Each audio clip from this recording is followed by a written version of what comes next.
Welcome to the Warband, a World of Warcraft podcast. My name is Swaglock. With me is Chicken, and there is so much to talk about in WoW right now. We have a huge patch coming up tomorrow, which is going to be exciting. As of the release of this episode, if you're watching live on Patreon, it will be in 2 days on Tuesday.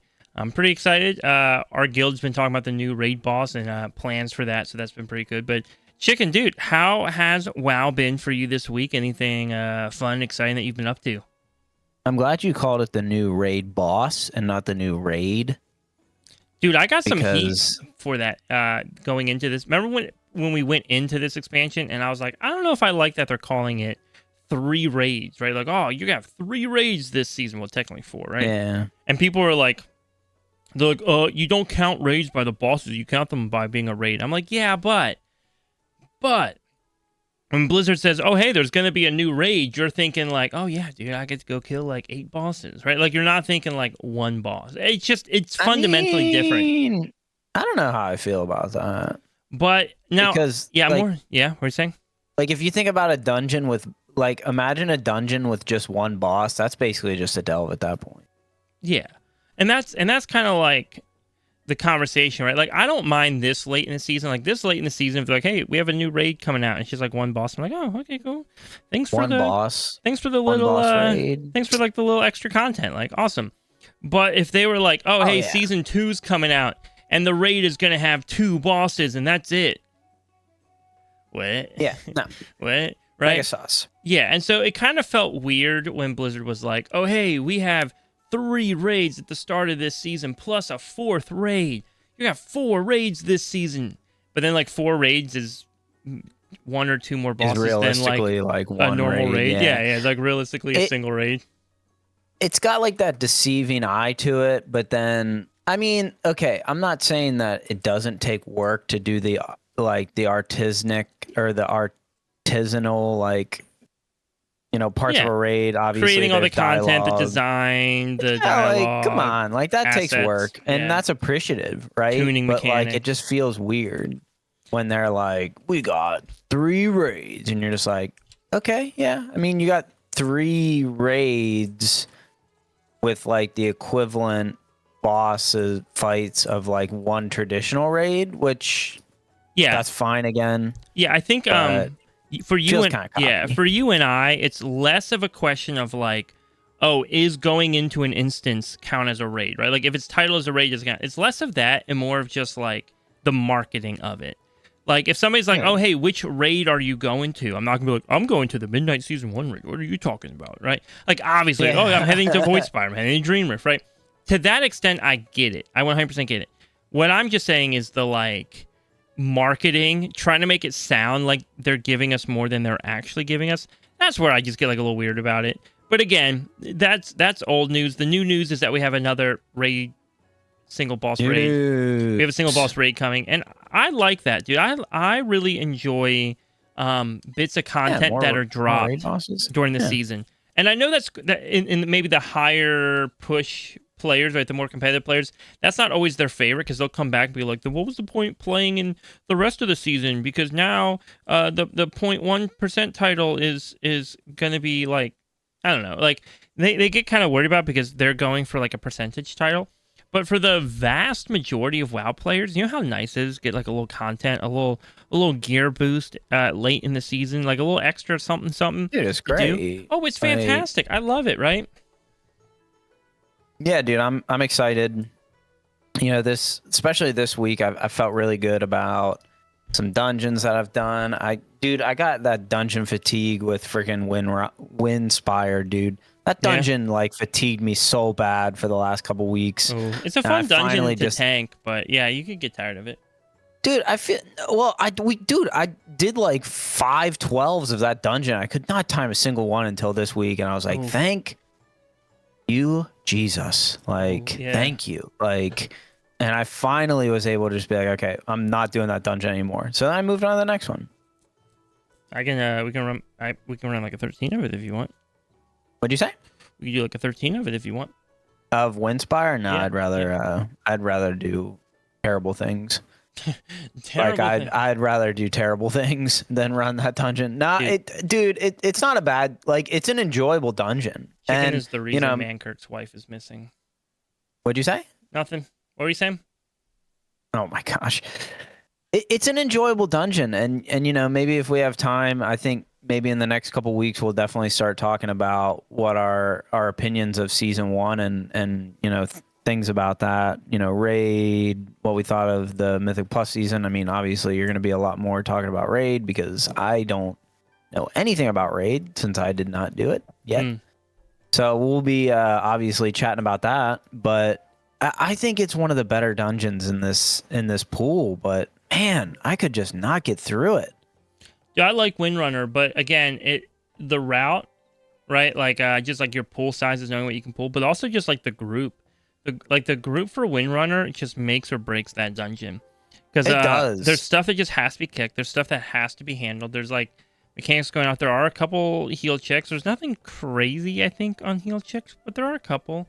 But again, if you just don't do mechanics well, I can think of so many spots where things can fall apart if mechanics are missed, right? If you're going down the Sylvanas wing, and again, we're thinking in like the 12s, right? We're thinking the 12s. The Banshees, right? The Banshee mobs, if you don't like keep them kicked and interrupted, and you're not breaking that shield, because a lot of times we'll get there, and she's like doing her free cast, and nobody's like focused on her. They're just like punching whatever mob, and they're trying to like do as much cleave as they can. I'm like, yo, maybe we just let's get that shield down, right? I know you're enjoying doing some AoE damage, but she's doing a lot of AoE damage too, and the healer would really appreciate not having to do AoE healing right now. So that's definitely a spot, right? You kind of have the another spot that you can run to. Again, another one of those Banshees, but sometimes people try to pull the Banshee in with the Abomination, and the A-Bomb and the Banshee together are like a little rough. So that can be tough. I do see people die a lot on that boss, right? That boss is when I see people die sometimes. Yes. Yeah. Oh, yeah. Right. Yeah. And I just see people do mechanics poorly, right? They ignore the that's the thing, yeah. Oh the my ad, gosh. right? They ignore the ad, or like they don't do the arrow. And when you're in like a plus 12 and someone doesn't know how to do the arrow mechanic, and you're like, hey man, that's okay. Dude, that's bad. That is so bad. Right. Because the assumption is like by the time you've gotten to 12, you've probably done that like dungeon at least three times. At least once, at least right? 3 times, right? By the time you're in that 12. And so then it's like, you don't know a single mechanic. Hopefully. Dude, it's just and those fights, and I think why I like that dungeon, because I do like that dungeon. The fights aren't that hard.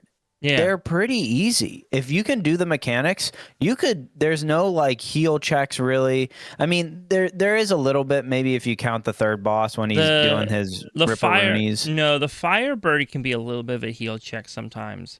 Yeah, maybe during like his like burning phase, like when he just kind of like flies around and like coughs. Part of it is when he's doing his like little spin, right, where he's like shooting off his frontals. Yeah. The problem there though is not even that it's like a huge heal check inherently. I think it is a bit of a heal check from when I've healed it.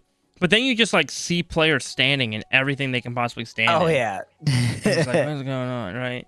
That can be like a little bit of a pain in the butt. I was doing dude, what was I? Oh, that was a different raid or dungeon. I mean, different dungeon.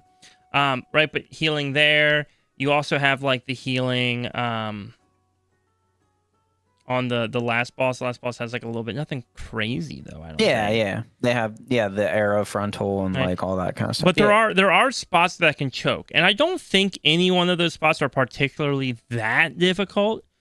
But if your group is going in and they just don't know mechanics, or they're just gonna ignore them, it will get you. Yeah, I don't know. I'm getting to that point, man. I only got a few dungeons left, and I was getting that fatigue where I'm like, man, I just can't keep running this dungeon over and over again and just not. It's like the definition of insanity. You're just doing it over and over again and getting the same results. So many 12s and just miss the timer by like 2 minutes, 3 minutes. Mm-hmm.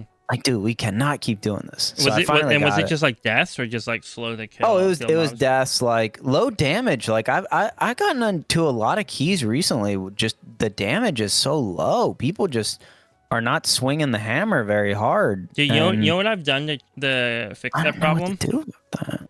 What I've done that helps a lot is I just pump. Dude, I get on my blood decay and I just pump, dude.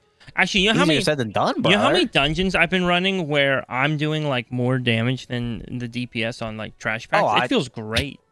Trust me, I've been there. Yeah, it feels so good. It's just the ones that I did, dude. These voids, all the wind runners, I was like the same way. I will say, as a tank, it feels really awesome to be doing more damage than DPS on like big trash pools. Oh yeah, right. It's such a good feeling.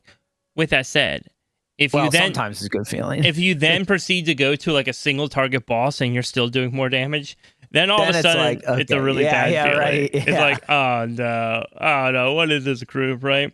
And like the first time, like a couple pools, you're like, oh, this is nice. Like, you guys gotta keep up. And then a couple more pulls, and you're like, wait, why am I still doing the most DPS? And then halfway through, you're like, this is not how it should be. Dude, like, I know. What is going on, guys? I know we've talked about it a bit already on the podcast. Maybe we've beaten this topic down a bit, but we've talked a lot about tanks, especially over like the couple of years of doing this podcast and tanking, and just like the ups and downs of tanking. Sometimes it's good, sometimes it's not good. What would get players to tank? We're gonna have a listener question at the end of the podcast where I think that will kind of force us to talk about this conversation a little bit more, even of how to get people to tank. So we're not gonna talk about that yet, but. I do feel like this season, and because we're just kind of talking about, this might be one of my favorite tanking seasons. It didn't start that way. It did not start that way. But maybe it's just me as a player. Maybe something's different. But dude, it's actually been like a genuinely, really fun season to tank. I can see that. I think the dungeon pool, and like I said, at some point before season 2, we'll kind of go into it and talk a little bit more about what dungeons we think were the best, but I do think the dungeon pool this season has been good. I don't think there's been any like crazy like tanking is a chore almost on this dungeon. Like I think of Stone Vault, where the first boss is like, dude, like your tank has to basically like cast like blessing of Jesus Christ on him because he's gonna die if he doesn't, right? Like, I will say the opening pool in Algathar, that's a bit tough. That's a bit tough. Yeah, but even that, like, that's not a necessary. Like, you could say, okay, like this group just is not gonna be able to heal me through that. I need to like. That's true. Pull a little bit less, right? Yeah, I did it on Stone Vault. You can't avoid that, right? Yeah, I did that opening pool in Algathar this week on the 14. And like, did you pull the whole room? The whole room, yeah. I pulled the whole room at once. Oh, dude, no. I was panicking the whole time. And the worst part is like, if I had like a well geared monk healer, I wouldn't have thought twice about it. I would have just gone right. But I had like a priest. They're doing massive AOE and healing you. Yep. For that AOE. And I had a priest healing.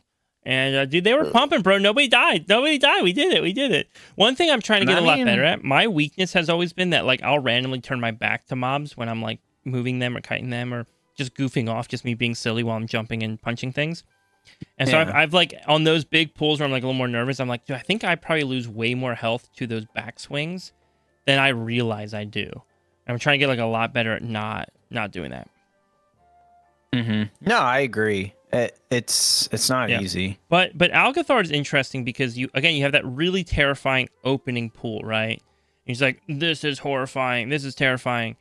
And then every pool after that is like, this pool feels really small, but I can't pull big or else people start dying. Oh yeah. Right? So you have like you have one massive pool and then every other pool is like 1 pack, maybe 2 packs. You're like, oh, I can't have 2 of these worms in my pool or else they'll start teleporting around and shooting lasers at everybody. Yeah, it is weird, like, that dungeon does feel, if you're not in like the mindset of, you know, this is kind of gonna well, you got that split mindset, right? Because your first pack is like, man, you're pulling big. Mm-hmm. And then after that, it's like, no, like it's slow and steady wins a race, right? Yeah, so it's just kind of weird, right? Because, and again, I don't know, man, dude. Algathar just ain't it this season. It was such a good dungeon when it came out. Yeah, it just ain't it. It hurts me to say, but I do tend to agree with you. That last boss is so much worse than I ever remember it being. Oh yeah, because they changed it. They changed the boss. They changed most of the bosses. Well, they changed half of them.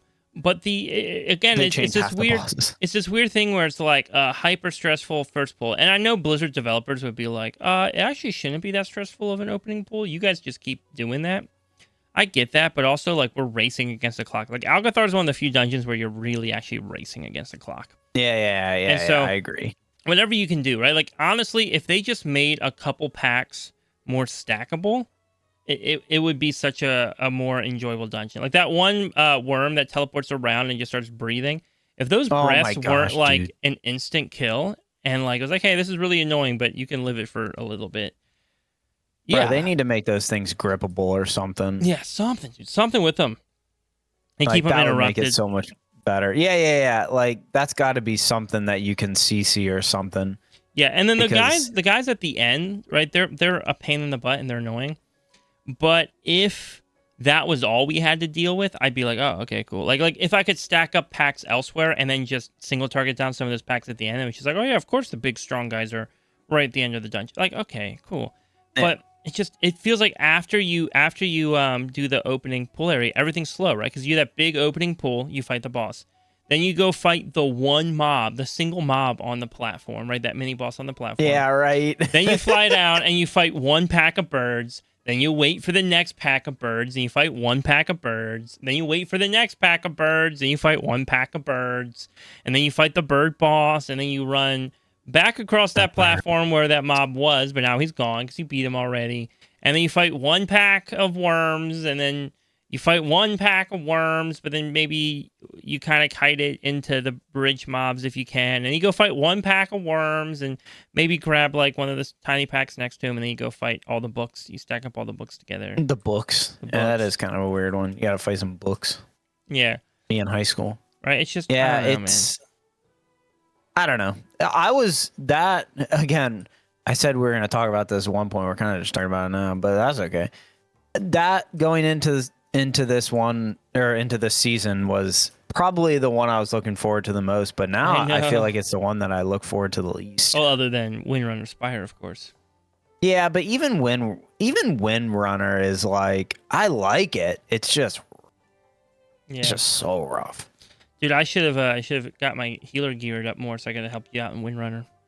I'm a little behind still. Dude, I'm getting to the point where I am kind of like, I just need to form some groups because I still need Magistrix Terrace. Magistrix Terrace. How do you say that? Yeah.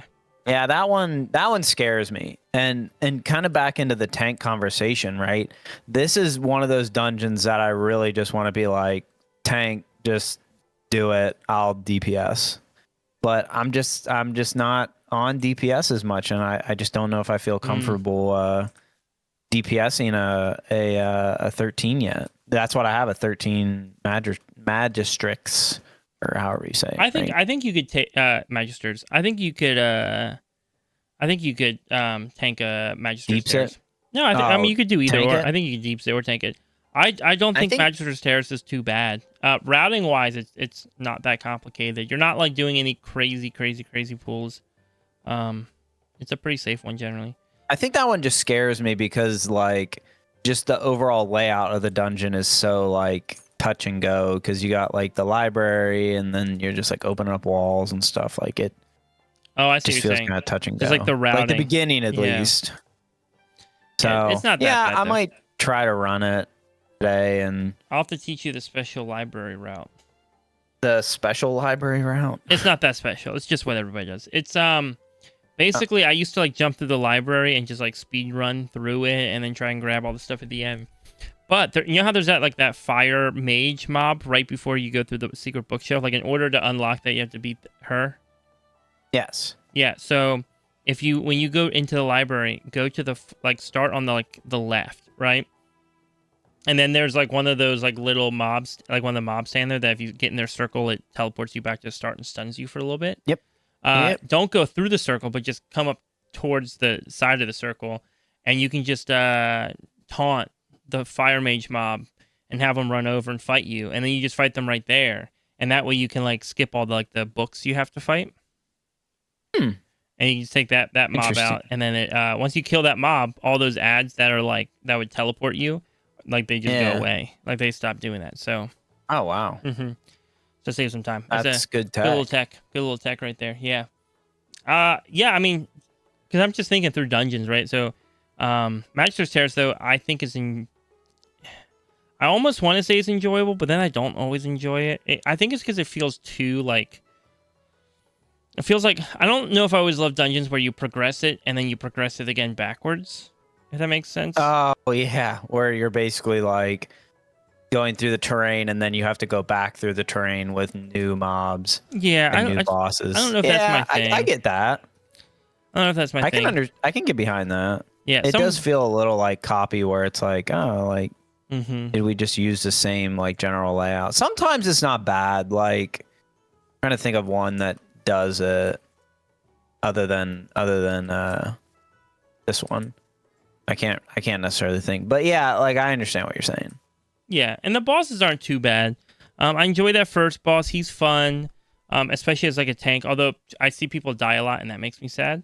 But it gives me something to do as a tank, kind of moving the boss around. I like the last boss. I think the game of volleyball that's going on is kind of like a cool little extra mechanic happening. The one boss where he puts up the shield and you have to like get in and out of the shield to avoid stuns. I think that's like kind of fun and creative. The jellyfish boss is kind of stupid, to be honest. Forget the jellyfish, dude. How do you even tank that? Yeah, see, every time I fight that boss, I think to myself, like, there's gotta be a better way to do this. But basically, all you do is you just try to stack up the one that will aggro on you.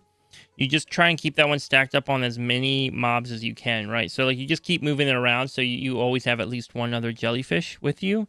Maybe even 2 or 3 other, if possible, somehow. Right? Because that way you're cleaving, but they all share damage. So, like, the more you cleave, the more damage you're doing to the jellyfish. Mm-hmm. Yeah, that one, every time chaotic. I do it, I'm just like, how do you even tank this boss? Like, I know, yeah, you're probably the same way. I know I'm doing the right thing. It just doesn't feel like I'm doing the right thing. Every time, low-key, every time there's like a boss mechanic, or every time there's like a dungeon boss that doesn't really have like a true tank mechanic other than like, hey, don't die to this, giant swing of a hammer. Right, I'm always like, man, I feel like I could be doing something better. Yeah.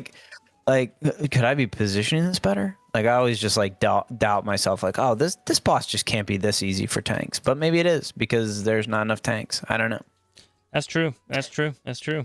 Dude, I was doing a Pit of Saren. I love Pit of Saren, but I was healing. I was healing Pit of Saren. And you always have that kind of like, you have to be careful when you're playing an off role that isn't your normal role, and you have somebody else in the group that like you can tell they're probably trying to learn a little bit or something. You're not totally sure, and it's like, how much do I help them, and how much do I like just let them do their thing? Like, for example, depends on what the key level is. Like, for example, Pit of Saren, right? Like, you need 78% before you start going up to where the last boss is, right? So you kill the 2 bosses down below, right? And then you unlock the pathway to go up to the last boss. And you want 78% before you go there, right? And we're at like 75%. And I'm like, yeah, we still need 3 more percent. And the guy's just going. Like, he's not stopping. And so I just like quickly tagged. I tagged some mobs that I knew would give us percent. And I also knew we could just pull those mobs into the pack that the tank was pulling and we weren't going to die. Nobody died. I know what I'm doing. I was healing. I was well aware of what the group could handle. It wasn't an issue, but I felt bad that I'm aggroing these other mobs to bring them up. Like, I'm intentionally just hitting them with some fireballs on my shaman, even though I'm the healer, just to bring them up and get that extra percent. Because, dude, the last thing I want to do in Pit of Saren is go all the way back to the start and try and like. Oh my gosh! Don't even say it. Yeah, it was funny too because this guy didn't do the teleport to start thing. He just like jumped down off the side of the boss fight platform. Afterwards, because he was still like, I think he was like 0.5% short. No, he was like 1% short or something. The pack I pulled, I think, was only like 2%. I was kind of bummed. And even though it meant it was a shorter run back after getting time, we had to like jump down and then run for a while to actually find a pack to pull. And I was like, okay, you know, we could have like just teleported back to the start. I don't know. Everything about it was just obnoxious. But that dungeon run though, the reason why it came to mind was because we were on that last boss, and just like out of nowhere, I just see the tank's health go from like full to dead. Oh. And I'm just sitting there like, dude, I've tanked this fight so many times. I don't think I've ever, in my history of tanking this fight, ever come close to dying. And I'm just sitting there like, I don't know if that ever happens to you. You're watching somebody play, and you're just like, how did this happen? Like, oh yeah, like how did it happen? Like in hindsight, I was trying to think back on it. I should check logs. I didn't. In hindsight, I was trying to think back on it, and I was like, maybe the like tank stood in like when the icy circles go out, like the blue circles. Oh, yeah. Maybe the tank stood in that and took a whole bunch of those hits. But I don't recall that happening at the time that the tank died. Like I don't recall that mechanic going off. So I just don't know. I don't know what killed this tank. It was a bear. It was a guardian druid. Oh, it's, do you think maybe he accidentally switched out of bear? No, he was definitely still in bear when he died. I saw him die. Okay, maybe he switched out of bear and just like straight was noobing for a second. I got no clue. Yeah. But it was just like, what? And it was like a +9. It was like a +9. So I like, anyways, I was just sitting there trying, like, as a healer, like, what could have? You're like, what's going on? And I'm really thankful we had a couple of battle reses, and so we were able to like get the tank back up, get the tank up, and then get the guy who died while the tank was dead, get him back up, right? Because somebody had a tank for a second. But yeah, dude, battle res. Don't even talk about it. I just feel like I get so upset with battle res. Like, I think they should take it away from some classes. Too many battle res. Too many battle reses. Too many people doing battle reses, and they don't know when they should do it. That's my rant. That's my biggest pet peeve. Dude, when I was on just like, yeah, this person's dead. We got to battle res them. I was on my DK. No! I was on my DK the other day, and I'm running a dungeon, and we get to a boss, and we're fighting the boss. I want to say it's in like Mizara Caverns or something. I want to say it's Mizara Caverns, and I want to say it's the second to last boss. The one that summons little ghosts that go after each other. I'm pretty confident. Yeah. That is 100% where we were at. That's 100% where we're at. Yeah. So in the last boss, we have one battle res. We have one battle res. Again, available. not a hard boss, in my opinion. Yeah, it has some trickiness to it, but I think people die more than they should on that fight. Right? So anyways, we're on this boss, and we're at, I think the boss has like 5% HP left. 5% HP, and one person dies. All right. In the time that the person dies and we recognize the person dies, we've now gotten the boss down to like 3% HP. Yes. Someone throws a battle res out to this guy. Boss is down to like 2% HP. Guy takes the battle res. No, dude. I know. Tell me about it. Now we're on the last boss of Mizara Caverns. Right? We're doing the mechanic where we have to like run through the like ghost land, right, to get back to the boss. By the way, any Death Knights, if you pop slappy hands when you're running back to the boss, it just, as you're running past those big shield circles, it just takes them out. Really? Oh yeah, dude. Slappy hands for that dungeon. Slappy hands is an absolute cheat code. I've actually gone away from Gorfiend, dude. I've been slappies this season. I still use Gorfiend just because I like Gorfiend. I think it feels better. Gorfiend is great, and it's a really good one. Slappy Hands just feels to me more comfortable when I'm doing like a big pull, and I just want to like get that insurance that this pull really is on me. I understand that because there's definitely times where I've used Gorfiends and I'm like, that feels like it should have pulled that pop, and it didn't. Yes, but and then there's maybe nothing to do about it. I'm a little bit out of range.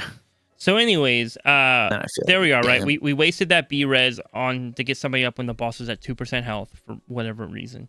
Now we're on the last boss of Mizara Caverns. We have no battle res. We're running back to the boss. I'm taking out all the like little shield guys so we don't get stopped.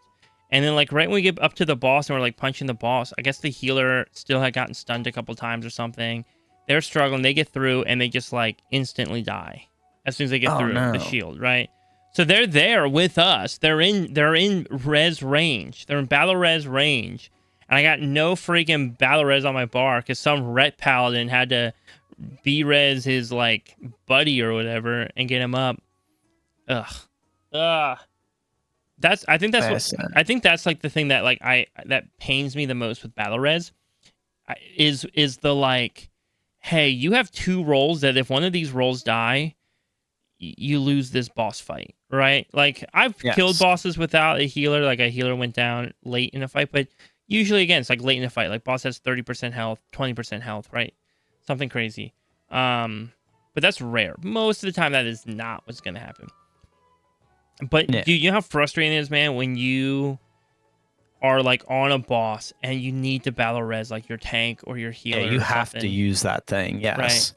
Or else bad things will happen. Or you know a DPS check is coming up or whatever, right? Like you just know there's a reason why you have to use a battle res. Like you need a battle res. You can't continue with the 4 people you have. But then like you look and your battle reses are gone because like the same DPS died like 12 times in that dungeon.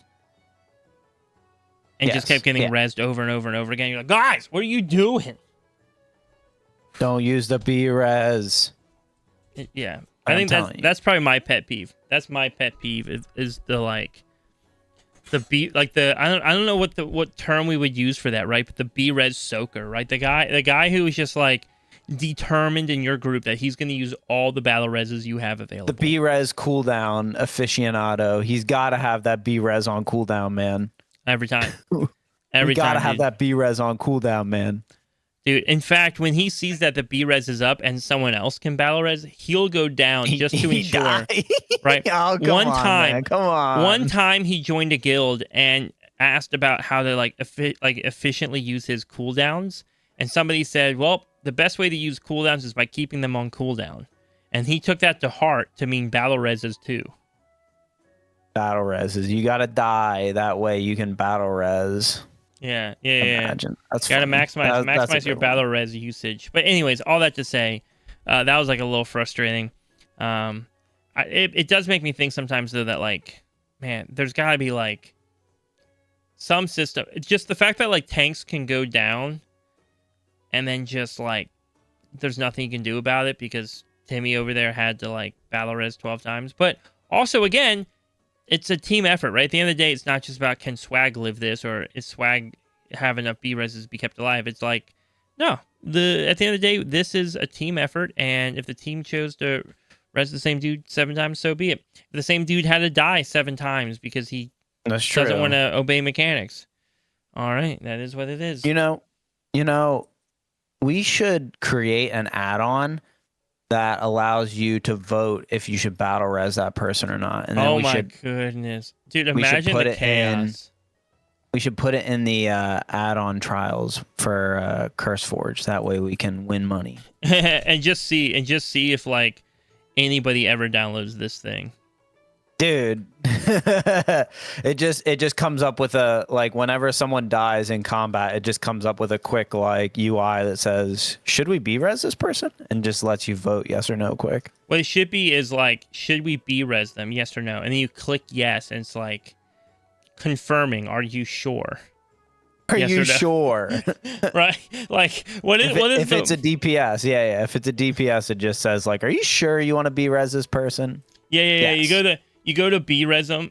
Imagine like, oh, actually, okay, I hate to say this, dude, but that would be hilarious, right? It doesn't, at first I was like, this is stupid. This is a terrible idea. Let's meme on it.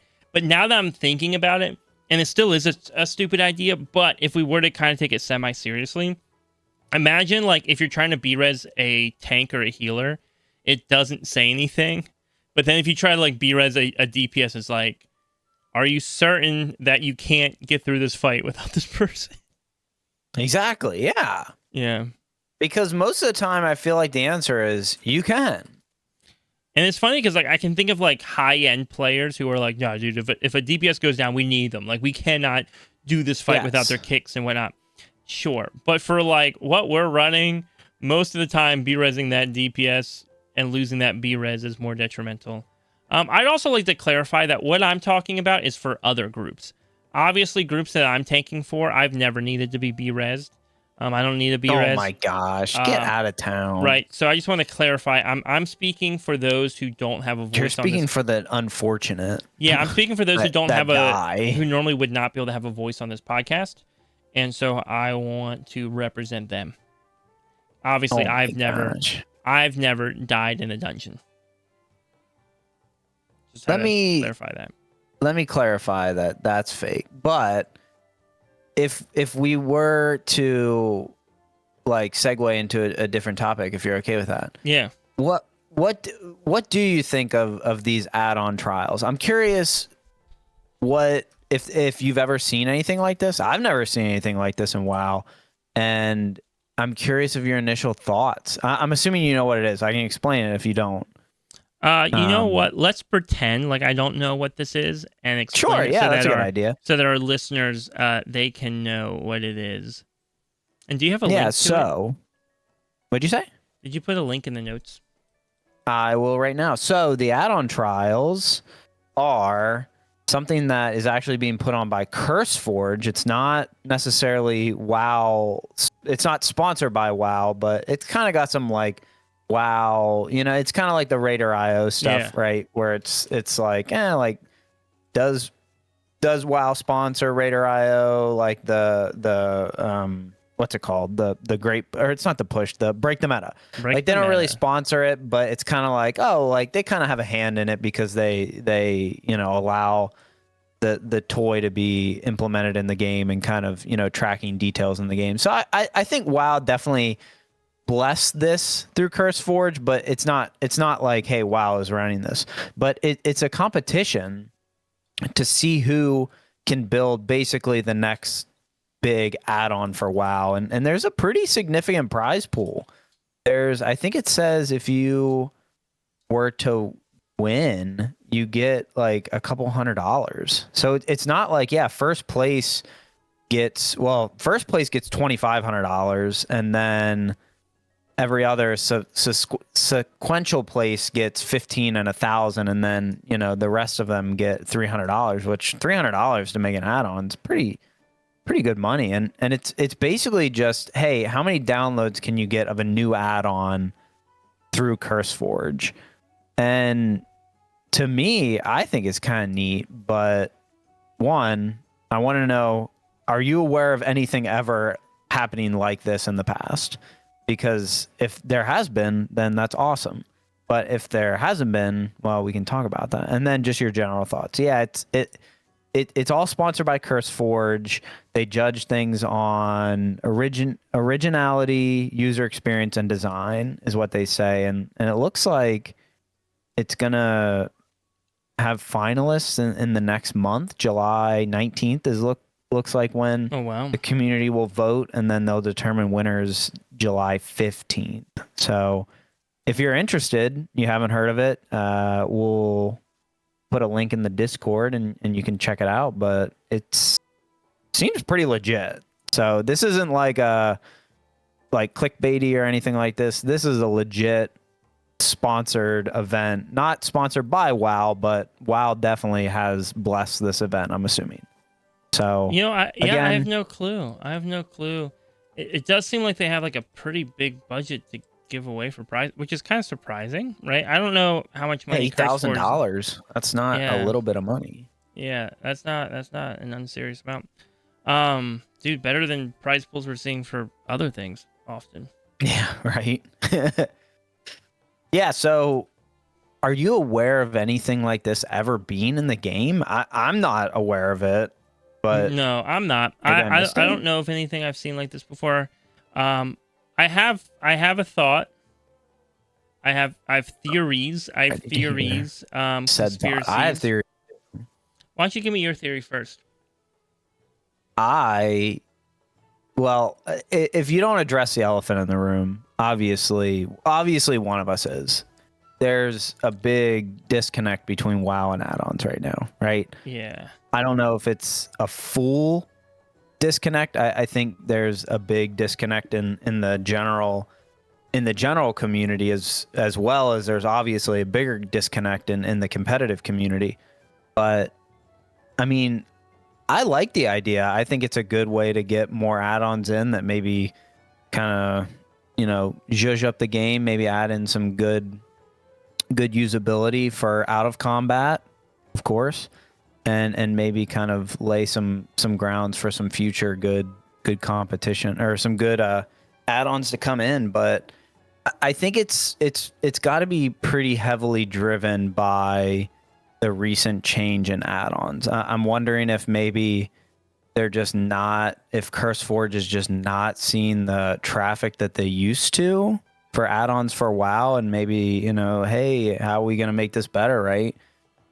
I don't know, possibly, but I think in terms of my add-ons, I've definitely not used near as many add-ons as I once have. Like I don't have near as many add-ons, and kind of, the goal of when they kind of did this combat, change the combat add-ons, like I went through and scrubbed like my add-ons pretty heavily. So I'm curious if that's why they're doing this, kind of get some hype around add-ons again. I don't know. That's my general thought. I think it's a good idea, but why are they doing it? Is it to get more hype to add-ons? I guess. Yeah, right. So if I was going conspiracy route, I'd be like, yo, Blizzard's trying to give CurseForge some money to give away to make it look like add-ons are still like add-ons are still a thing. Right? Like, oh, it's not that bad. Right? Like, it's not that bad. We didn't really remove them all. We just removed like some of them. See, there's still lots of amazing add-ons. Just removed like half of them. Right. Lots of amazing add-ons. But with that said, though, the reality is it's probably just CurseForge trying to bring more attention to their platform, right? And be like, hey guys, add-ons are still usable. Don't forget about us. We're not gone. Please download. Also, I think CurseForge might make some money off of like data theft or something. I don't know. So like, well, they definitely make, they got to make money off some ads. Like, there's definitely a few ads. Yeah.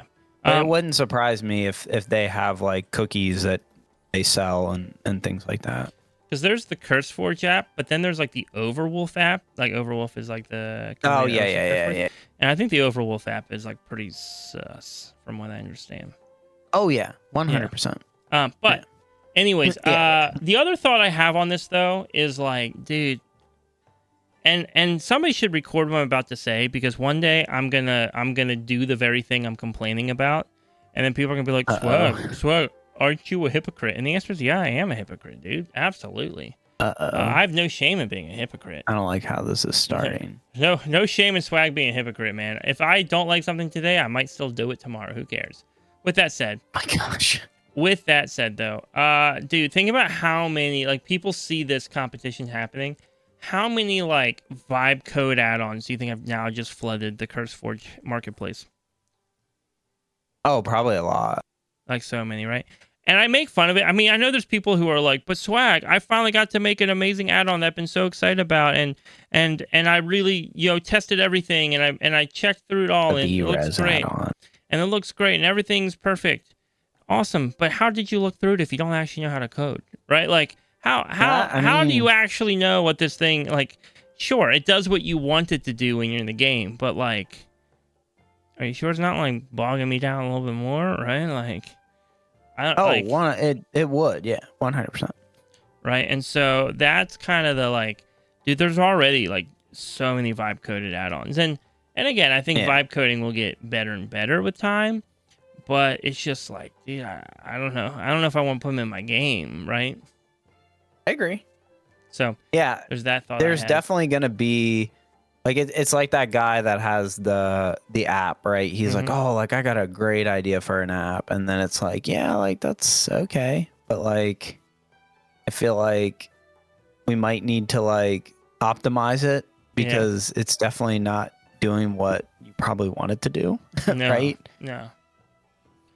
Yeah, it's just tough too, right? And like, I still use that like Meekors version of Weekors to do some of my like outside of combat stuff, tracking currencies, tracking my keystone, things like that. Just kind of like a bunch of outside combat tracking for me. But man, I really do sometimes miss some of the what add-ons offer. We were on a fight recently. Oh, it wasn't a fight. We were doing achievements. We were going for the achievement mount from Raid, doing like all the different like achievements for each boss. Remember, like on so many of those bosses, like, man, it would be really convenient to have like weak ores right now, so we could see if we have the dang buff. Like. Oh yeah, like, yeah, right. Yeah, it's just it is what it is. Add-ons are in a weird place, like, and I think CurseForge is trying really hard to like bring more attention to them, and hopefully potentially like bring out that next great add-on. And again, everything comes in seasons, right? So like historically, add-ons for you and I have always been like combat add-ons. What's gonna help us most combat? Yes. But we might see a season now where add-ons that wouldn't have been as noticed and mainstream because the combat add-ons were so mainstream. Maybe those will be the ones that kind of pull a little more attention. The ones that allow you to do some housing things, or the ones that allow you to communicate with your friends differently. I don't know. We'll find out. Yeah, or just track things. Honestly, while tracking, I feel like something that people take for granted. Yeah, absolutely. Absolutely.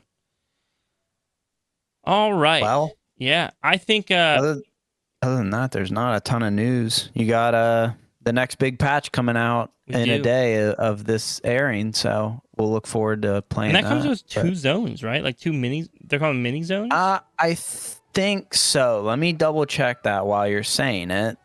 But I know there's at least one zone, and it comes with travel to. Yeah, it looks like there's two zones. Yeah, it's very interesting to me that these 0.7 patches on season 1 tend to be a little bit bigger. I wonder why that is. I wonder why they're going for a bigger 0.7 patch season 1. I don't think we're seeing that season 2 and 3. No, we never have. Season 3 would almost be where you think you'd want to see it, but I guess that's when they've been going into remix, right? So then season 3 becomes the like remix. Everybody's out doing something totally different. There's that. But why don't we switch into some of our listener questions? Before we do that, though, I just want to shout out our Patreon supporters for all that you guys do to keep the show on the air, posting on all your favorite podcast platforms. Right now, we are recording live to our Patreon itself, so that way our Patreon listeners can either listen in live and ask questions live, or if they want to, they can go back and watch it as soon as it's done processing when the live stream is over and gain access to the podcast before anybody else does, which is very exciting. Which is very, very exciting. We also want to invite you to be a part of our guild, Astra. Astra is the coolest guild on all of Azeroth. I'm just being honest. It's not a biased opinion. It's the 100% truth. Best guild out there. Voted best guild 10 years in a row by the Warband podcast, including the years that the Warband podcast hasn't been a podcast. It's just the best guild. If you're looking for a guild where you can get into content like raiding, dungeons, but even just do some housing, have some fun, have some like silly, goofy events, just relax, socialize, build friendships, man. It is such a wonderful guild to just kind of form some friendships around World of Warcraft. More than anything else, that's what our guild excels at. But we do love helping people get into content that maybe otherwise be a little nervous to do by yourself or try out. So it's a guild that Chicken and I, we stumbled across together. We love this guild, and we'd love to invite you to be a part of it. If you want to know more, there's a link to the Warband Discord, our Discord. But if you hop in there, you can find the Join Astra channel, and feel free to ask any questions or just ask for an invite once you open up a ticket, and we'd love to help you out. And as we've kind of mentioned for a while now, but there is still some housing room left in the Warband podcast neighborhood. I would love to invite you to be a part of our neighborhood in the Warband podcast. It's a Horde side neighborhood. I don't think you have to have a Horde character, but you just have to have an open house available for a Horde character. Interesting. Yeah, I'd have to look into all the details, but I just love having you guys in the neighborhood with us, hanging out. It is so fun. I do pop into people's houses randomly. And plus, if you're in our neighborhood, dude, you can just go pop in and hang out mine chickens' houses. They're there too, right? Come hang out. Come judge us based on our decor skills. And one day I'll finish mine. So we want to invite you to do that. Again, you can pop into the Warband Discord and just hop into general chat or something, and or pod discussion. Let's do pod discussion. Hop into the pod discussion channel. Let us know that you are interested in joining the Warband neighborhood. And then just give us your character's name and server. That's all we need. Just like say, hey, I'm interested in joining the neighborhood. Here's my character's name. Here's my character's server. And then we can add you to the list and that will allow you to make a house in there. With that said, though, that's everything that we want to let you know about before we get to our listener questions. If you want to send in your questions for the podcast, you can do so via the Pod Questions channel on our Discord, Pod Questions channel. Just leave your question there and we'll get to it.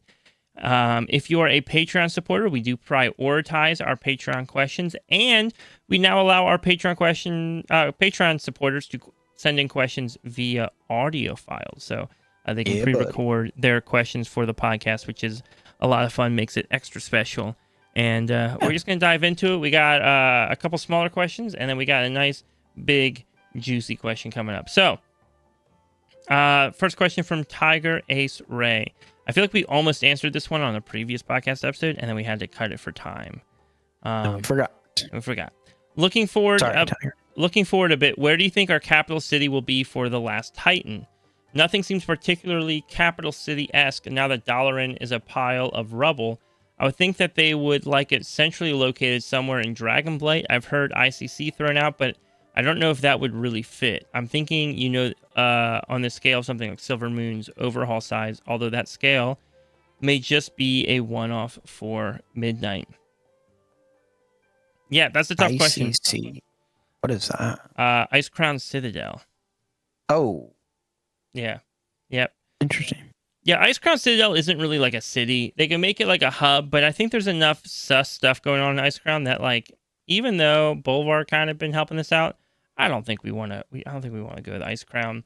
I've heard people mention the like the Crusade tent stuff that's set up. That was for that like one raid, but I would gamble that that's all gone. Right? They were only hanging out to fight Arthas, and once that was over, I think they were getting out of town.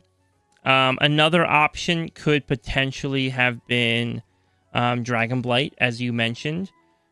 I think they could scale Dragonblight right pretty well, and we could have it be Dragonblight. Dragonblight would just kind of be boring, to be honest. I don't know. I feel like maybe when we come back to Northrend, Dragonblight will be cooler. But after the Dragon Isles, I don't know if I want like another Dragon Run city for a minute. Right? Give me a minute. What I could see, though, is Ulduar. Ulduar could potentially, like that. I mean, it's not centrally located, which is a problem, but it could potentially be like a really cool location. Ulduar will give them a lot of options to go with. It is very Titan-esque in design, and that would allow us to kind of, as we go into The Last Titan. I also wouldn't be surprised if there was like a whole new zone that we had to go into. I wouldn't be surprised if, again, it's been 10, 15 years or something since the stuff happened with Arthas or with the Lich King. So it might, like, we might see just like a whole new city sprout up. Something occur that we couldn't have predicted. Maybe a settlement that grew bigger than we thought it would. Chicken, I don't know if you have any preference on this question or not. I think we should go back to Oribos.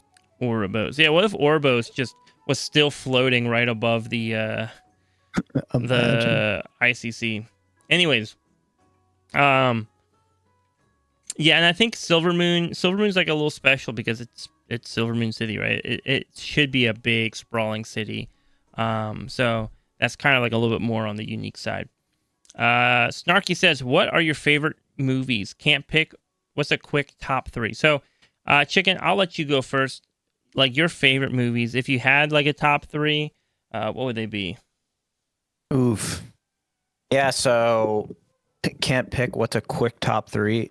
Well, here's my quick top 3.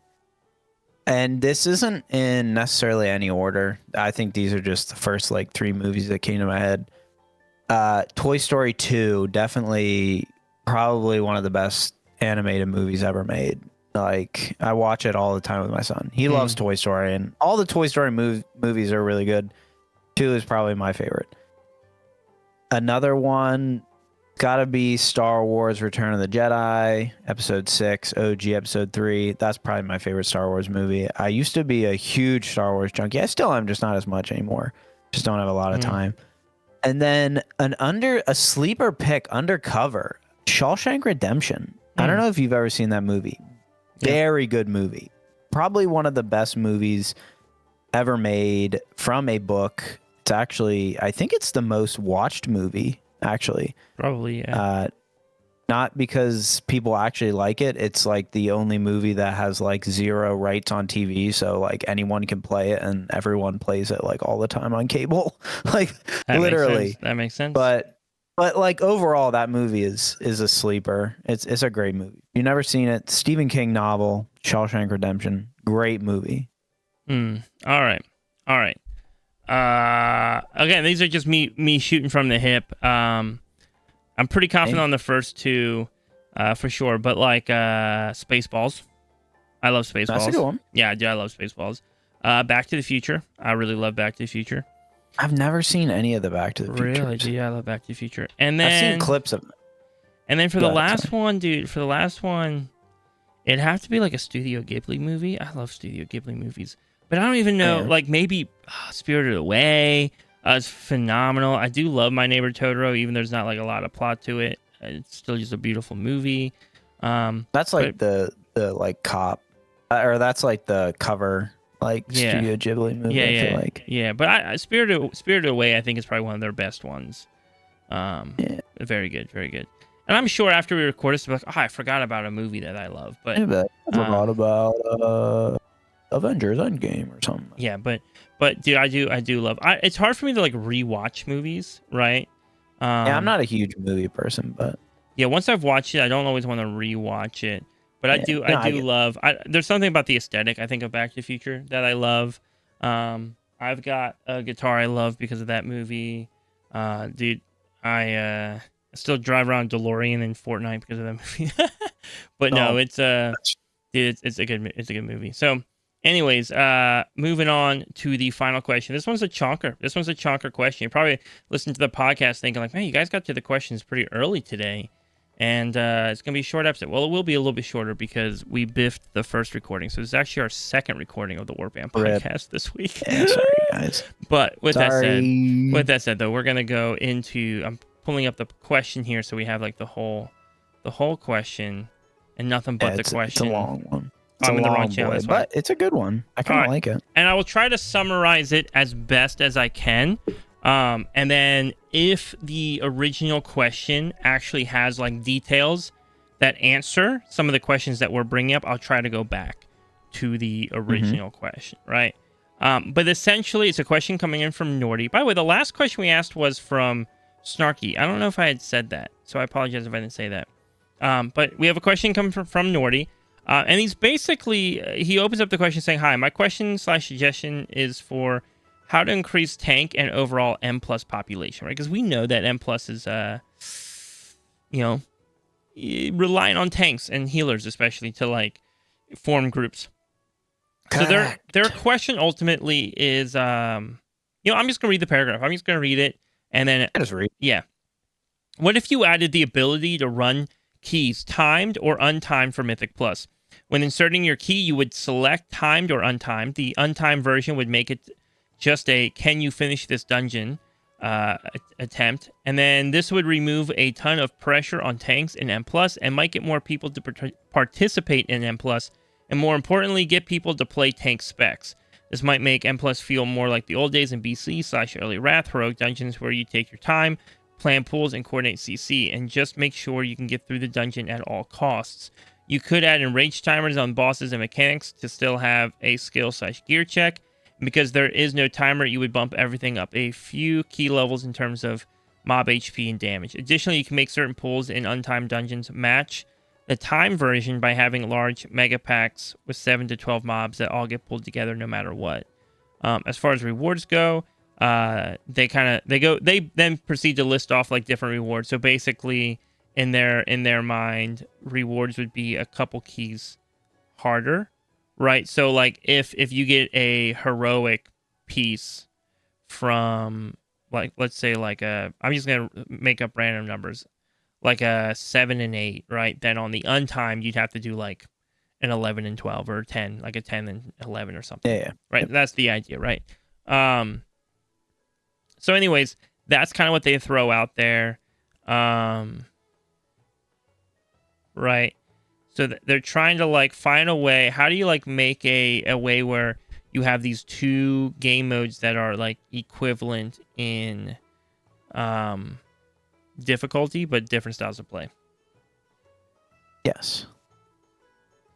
Yeah, I mean, I've thoughts. I mean, you want me to just rip them why don't off? you go first? By the way, I would gamble both you and I saw this question pop up about the same time and have probably been mulling it over a bit ever since we saw it. So it's not to me. My answers aren't totally off the hip like they sometimes are on questions.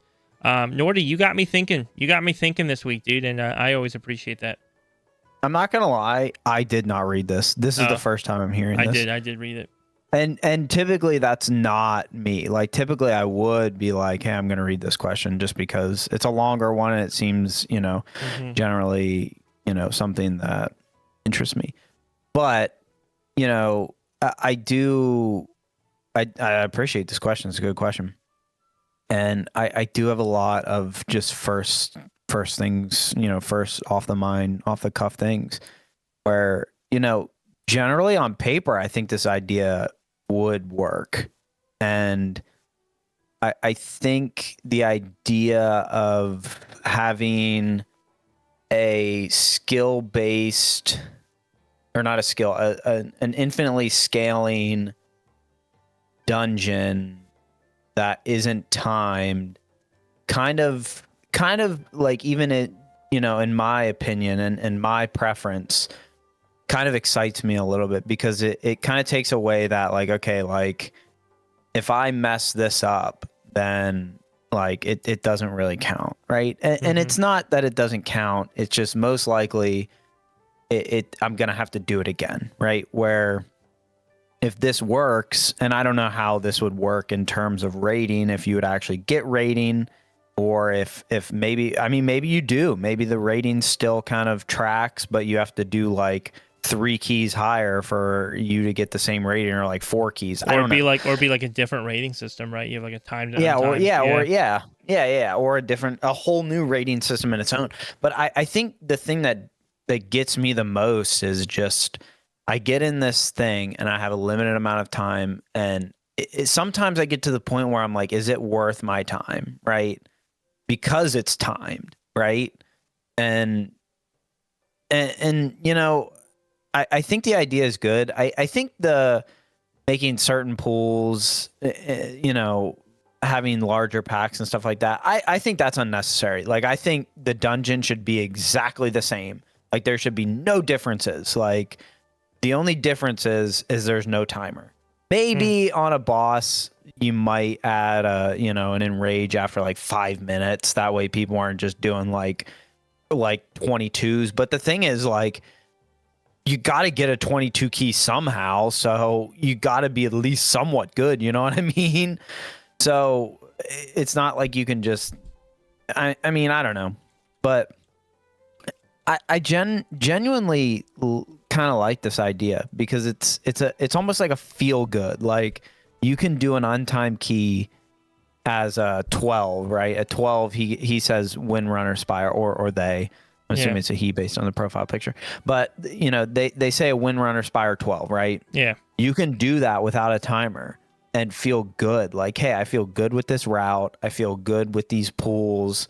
I feel good with this dungeon. Let me full send it, right? And I think that takes away some of the pressure because it's hard to do a mythic, a non-M+, like an actual mythic dungeon, and say, okay, I feel good with this dungeon. Now I'm going to run it as a 2. And then now I'm going to run it as a 4. I'm going to run it as a 6. I'm going to run it as an 8. I'm going to run it as a 10, right? Yeah. Realistically, you are not doing that. Realistically, you're like, okay, I feel good with it in Mythic. I'm geared enough to do 10s. I'm going to jump into a 10, right? And maybe that's not your thought process, but that's genuinely how I think about things. And maybe not a 10 right away, but at least like a 7 or 8, right? I'm not bouncing 2, 4, 6, 8, right? Yeah. But this kind of alleviates that need to just be like, okay, I'm just going to run like a mythic dungeon or like a heroic, right? Even if you watch the videos on YouTube, like there's nothing that can prepare you, to get into a dungeon and just do it at a timed level that you're trying to do. If that makes sense. I'm assuming it does. I see what you're saying. But I see what you're saying. I genuinely like the idea. The problem is I don't know how much gas it would get. I think it wouldn't take a lot of like always back to the give and take, right? What does it give, right? It doesn't take a lot of time for Blizzard to implement this, I'm assuming, unless they added a whole new rating system, then obviously that would take time. But if Blizzard came out tomorrow and said, "Hey, we're going to add this. This is what it'll do," right? I don't think that's crazy. Yeah. But how many people would do them is a question. So if not a lot of people do them, I don't know. That's actually kind of where I come in, because I'm really glad that you like this idea, because I don't think this could work. And so I really hate when someone presents a creative and fun idea and then like we're both like, oh, that can't work. Don't do it, right? No, I'm not. I don't disagree with you that I think it would be hard to get it to work and to implement it. And I don't know how usable it would be, because I think part of Mythic Plus Dungeons is the timer. Like that's what makes it fun. Yeah. If they were untimed, I don't think I would like I said, I would probably only do a couple, at least one of each dungeon untimed possibly, and then that's it. Like, and maybe this is how you get more people into M Plus, because the timer is so daunting. I don't know, but I think the problem with this is, and I think this is the big glaring problem, is it kind of splits the community in two. Now you have people that only do timed M Plus and people that only do untimed M Plus.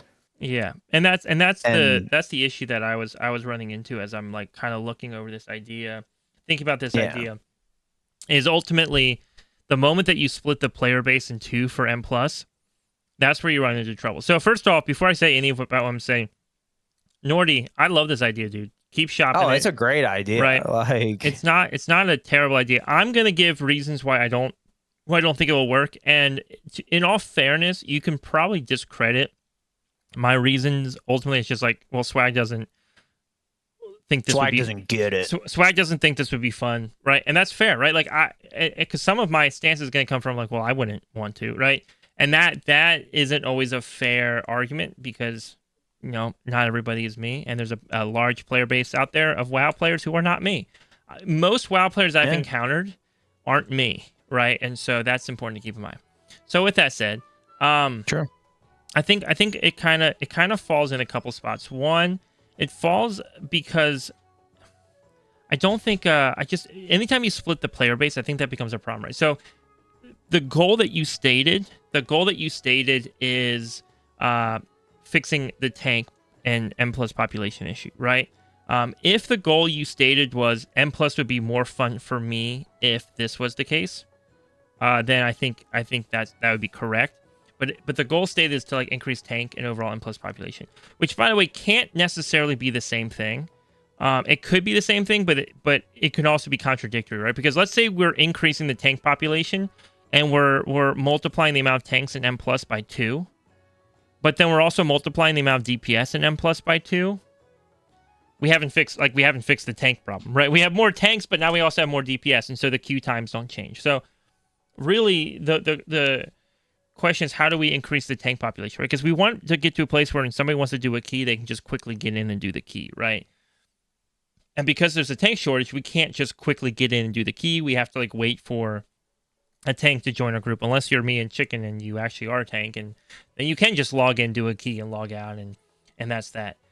So I think what's going to happen though is the moment you start splitting the population, one of those two options is going to get the brunt of it, right? Either all the tanks are just going to go for the untimed, or all the tanks are going to go for the timed, right? And now the other one's going to have like horrendous queue times. I say all is hyperbolic, right? Let's say 75% of tanks go for timed dungeons and 25% go for untimed dungeons. Now the people trying to get in untimed dungeons are just having exorbitant like queue times. Now my argument earlier could also be used to say, well, you know, the same amount of DPS would also go to that. That's fair too. But where I ultimately have trouble with it is I just don't know if I think untimed M plus one, I don't know if I think it's an exciting idea to me. Two, we can already do that. We can already do untimed M+. I do no lever keys all the time. Like, That's true. Dude, I'm constantly getting a key that, like, I think is well above my, like, what I assume is my skill range. And so I'll grab some friends and be like, yo, can you guys, like, no lever this with me? I want to see this one through to the end, see what happens, right? Learn mechanics. Part of the reason why the timer exists in M+ is to kind of humble us a little bit. I mean, I could probably say it better than that, right? But it is to humble you. I think there's moments where we think we should be able to run a higher key than we actually can. And the timer is just like, hey, hold up there, buddy. You're actually a little higher than you're supposed to be. Let's bring you back down. You are not as good as you think you are. Right. Failing keys, I mean, that's something I've been trying to really change my mindset on these past maybe couple weeks of just like, how do I get to a place where I don't expect to time a key? I just expect to enjoy my time in the key, right? Which is like totally different. So anyways, all I'm saying up to this point, all I've really said is that really Blizzard would need to pick one of those and then just make that the norm, right? So either stick with what the timed is or just say, you know what? Time keys are stupid. We're only doing untimed keys. That's the new thing. I don't think the system could work side by side. I think it'd be too hard to tell, like, skill. I would actually even say that the rewards should be pushed higher than how you've listed them out, right? Because you said like 10 to 12 untimed vault reward should be like heroic 6 out of 6. 10 to 12 times should be mythic 1 out of 6. I would actually push the untimed maybe up to like, I don't know, 12 to 14 would be a heroic 6 out of 6. Or 13 to 14, sorry, 13 to 14, which sounds higher, sounds much higher. But honestly, the hardest part of a dungeon by far is the timer. By far, the hardest part of a dungeon is the timer. Now the trade-off though, right? And this is where it starts to get weird. Let's say you're like, well, I want to get vault loot, right?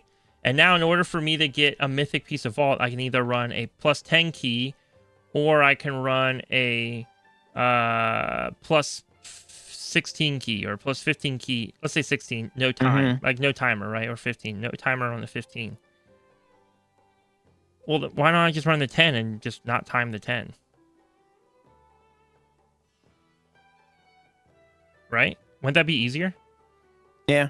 Just like, yeah. Because even if you don't time that 10, you're still getting the mythic vault loot. So the reward, you're getting better reward.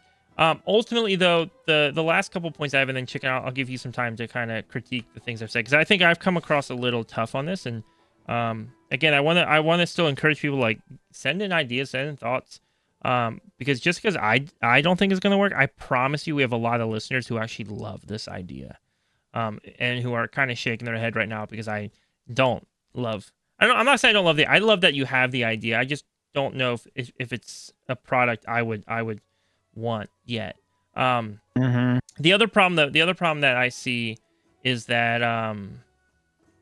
the timer for me in a dungeon is really comforting to know it exists. It is hard. Like I set aside a good chunk of time for raid night, right? Every raid night, like I got 2.5 hours I can raid. Like that's my time set apart. When it comes to dungeons though, like when I go into a dungeon, I expect to be done that dungeon in roughly 30 minutes. That's my expectation. Yeah. I'm in and out in roughly 30 minutes. You might say, well, Swag, like, what about those of us who want to take a little bit longer? Go do a raid. I really like I don't want to go into a dungeon and say, hey, I don't know how long this dungeon is going to take. It could take 30 minutes. It could take an hour and a half. We'll just kind of take our time. Like it's too risky. It's too risky for me to do that. And the argument you could have against me in that would be, well, then just do the timed version.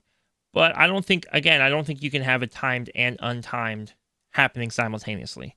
I think you just need to pick one of those, and that is the track that players can take part in. That's kind of where I stand. Now, I will say, too, I was having a conversation with somebody earlier this week, and we were talking about, like, dungeons and raids. And, like, were dungeons and raids better back in classic WoW? Maybe even BC Wrath era, right? And it's funny because like the instant answer was like, yeah, dude, dungeons were better back then. And I remember I was like, yeah, I got maybe. And then they're like, and raids were better too. And I was like, okay, well, raids definitely were not better. Raids are pretty dang good right now. Like the way Blizzard designs raids is amazing. But then that forced me to start thinking about dungeons. And I was like, I don't know, man. I do dungeons pretty nonstop in World of Warcraft right now. That was not how I played WoW for like the majority of my WoW playing, like growing up, right? Like I wasn't just spamming dungeons nonstop on end. I actually genuinely think the Mythic Key system in WoW with time dungeons actually turned dungeons into something that was super fun. But the argument that you would often get against Mythic dungeons is like, well, crowd control was like a really cool part of dungeons before, and now you don't. What they really mean by crowd control was like, oh, look, the mage sheeped that one mob over there, so we wouldn't have to fight it. That kind of content's still happening. Like that still happens in M+ all the time. Like it's always like, oh, how do we handle that? So we can do this. I will say though, in lower M+, you don't see that much. Right? Like in lower M+ 12s and below, you're just following the tank and trying to interrupt what you can interrupt, and it is what it is. But once you start pushing higher than that, everybody has roles to play. Now you're not figuring out the fight mid-dungeon, right? So you're not going in and going up to a boss and stopping. Okay, let's figure this out. Who's doing what? Or you're not stopping at a trash pack and going, okay, let's figure out who's doing what. But you do coordinate some of that beforehand, but a lot of it you just kind of have to learn and know, and it really is. So I just don't know. I if we go back to the original question of like wanting to bring more tanks in, I don't know if this would fix that problem. I don't know if tanks would, like Chicken said, I just don't know if tanks would come in and be like, oh yeah, let me go run a 12 as a practice and then go run a 12 timed. Again, if the 12 timed is better, then why would anybody be queuing for the 12 practice? I'm calling practice because that's kind of Chicken how you refer to how you would use it. So Nordy, I want to encourage you to keep thinking through this and keep proposing stuff, because I do agree that like we need to find a way to get more tanks specifically, I think, and healers excited for M+. And anything that just pulls people in general. I really just love seeing players get excited for M+. I understand, though. I think the timer, if I'm honest, the timer is more of a psychological hindrance than like a real hindrance. I don't really think the timer is a detriment to... I think the timer makes M+ a way more fun system, but I think the existence of the timer scares people more, if that makes sense. Just simply existing is what scares people, not what it does. Yes. Yeah, no, I agree with that. Yeah, and that's where it's tough, yeah. Yeah, I like the idea. I truly do. But I just don't know if it would work. Like, I think it almost hurts the game more than it helps it. That's tough. Yeah, it's tough because when you try to create an opportunity for everybody, then you don't have any opportunities for everybody to be together. Exactly. Yeah, everyone kind of does, like, it just splits the community too much, and then when you're trying to run your key at 5 a.m. East Coast time, there is literally no one playing. Yeah. And because half the people are doing, untimed Mythic Plus, and the other half are doing time delves, like it. Yeah. But if we can find a way, right, that gets more people excited and feel comfortable, and it might just be, you might be like, you know what, then the timer has to go. Even though Swag likes the timer, more people would play without the timer. Okay. Sounds good to me. Like, if that's the answer, that's the answer, right? The timer's not going anywhere. But I do like the timer. I think that, and honestly, I think the timer, as much as people don't want to admit, the timer's a skill check. The timer is a big skill check, and you could skill check in other ways, but it also gives me assurance. So like, hey, if we go in here, we're gonna try and do it in 30 minutes, and if we don't, whatever. I think though too, there's this like fear of not being able to time a dungeon, and like the best players in the game, dude. The reason why they're better than I am is because they don't care. That's it. Yes. I mean, that's the reason. The reason, I mean, besides all the practice, but they're not afraid to go in and fail until they get it right. I am afraid to fail, right? Like I go in, I'm like, I don't want to break this key. If I break this key, I need to take a little break. Like I'll break a key, and I'm like, well, you know what? I'm gonna go outside and just walk around for a little bit and think about all my life decisions. But that's all the time we have for today's podcast episode. Thank you, everyone who sent your questions in. We appreciate it so much. Continue to do so. It helps us tremendously in just conversations and topics. And we can't wait to see what this new patch looks like. Today's episode of the Warband podcast has been brought to you by Star Wars: The Old Republic online MMORPG. If you like Star Wars and you like MMORPGs, you might like that one. You should try and play it, but maybe buy a time machine first. I don't know. Anyways, see you later. Windows 95 computer.